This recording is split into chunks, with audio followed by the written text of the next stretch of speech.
What's up, guys? We're back to working on the Z, and we're gonna get this freaking thing running today. I guess I'm not in the Z right now, but I'm driving to the parts store because I have a hunch of what this could be. Shout out to one of the subscribers. You guys are awesome. Someone reached out to me on Instagram and gave me a few ideas of what it could be, and I think we're headed in the right direction here. So, like I said, I'm gonna run to the parts store real quick, pick something up, and I will check back with you in the garage.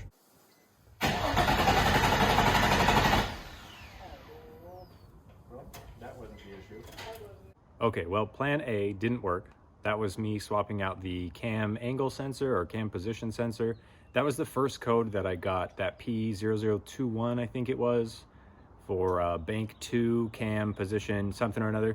So I swapped out the sensor with a brand new one, thinking maybe the code went away, but the issue didn't, and clearly that didn't fix it. We still have a crank no start. I do have a spare crank sensor, which actually makes more sense. And some of the stuff I was reading about said that could definitely be the code, or the cause, I mean. Thankfully, I have a spare one. I don't know if it's good or not, but I'm gonna swap that out now and see if the crank sensor fixes it. So we're under the car here, and this little sensor right here, this guy right here, you can see it's right next to the slave cylinder. That is the crank position sensor. It's a little sensor that goes in between the transmission and the motor, and it gets signal from the flywheel. These, as well as the cam sensors, are notorious for going bad. So, like I said, I have a spare one. I'm gonna swap that out now and see if that fixes the problem.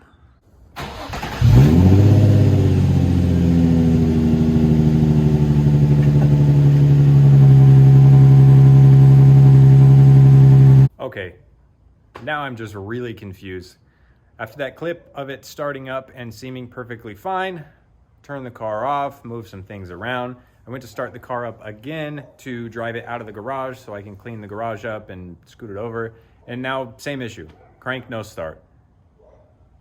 I don't know. I don't know. I don't know.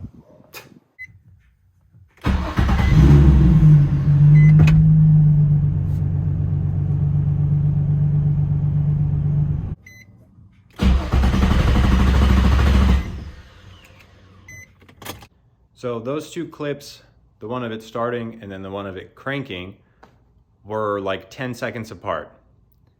And I think I finally figured out the issue, but I don't have a solution for it. So these cars have a notoriously problematic security system. I think it's called NATS, N-A-T-S, or something like that. And I think mine is going crazy. Either the key, the chip in the key is just not being recognized all the time, or there's something else and I'm not really sure what it is.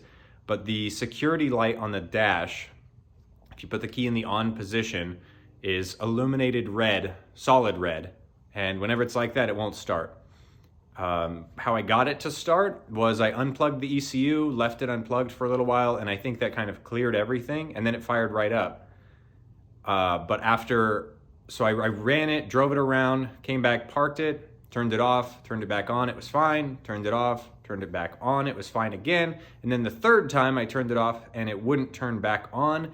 That's when I noticed the light was on.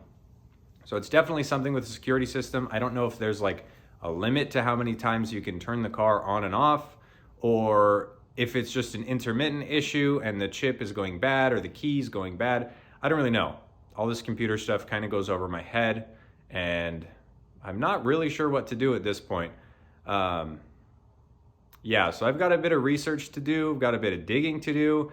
I don't know if I can get like a locksmith out here to get a new key made and programmed, or if it's something I'm gonna have to bring the car to a shop, or maybe I can just get lucky and have the car work come Sunday, because now we're down to the wire. Tomorrow is Friday, I work all day, and then I have Saturday off. Sunday is the big day. So not really sure what I'm gonna do. I don't know where I'm gonna go from here, but I gotta do something. All right, so here is an example of what this problem looks like. Put the key in, turn it on to power mode, and you'll see the light up there on the dash. That little red light is the security light, and the fact that it's illuminated solid means that this car's security system is active, and that means the car won't start.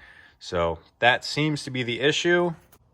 unfortunately, I don't really have a solution for that. The stuff that I've read online is you can, I guess a programmer or a tuner or somebody can program the security system out of the ECU.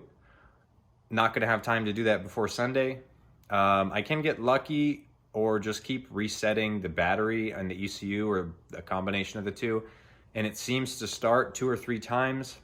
I guess if I have to, I'll just end up doing that. It's total pain, but I guess it's better than nothing. I don't really know. I don't know why this came up or what caused it, or if it was just in here the whole time and maybe I hadn't driven the car enough for it to really pop up in the first place. But definitely discouraging. I'm kind of bummed that it wasn't a solution like with one of the sensors or something that I had replaced.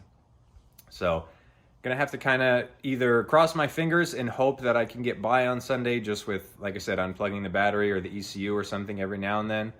But I am definitely gonna have to find more of a long-term solution for this, like getting it programmed out of the ECU or something. But obviously that's gonna be a project for a later date. So for now, that's gonna be the end of this video. Again, not how I wanted to end this video.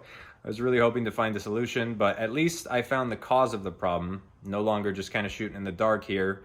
So I guess that's progress. I don't know. Either way, I'm bummed.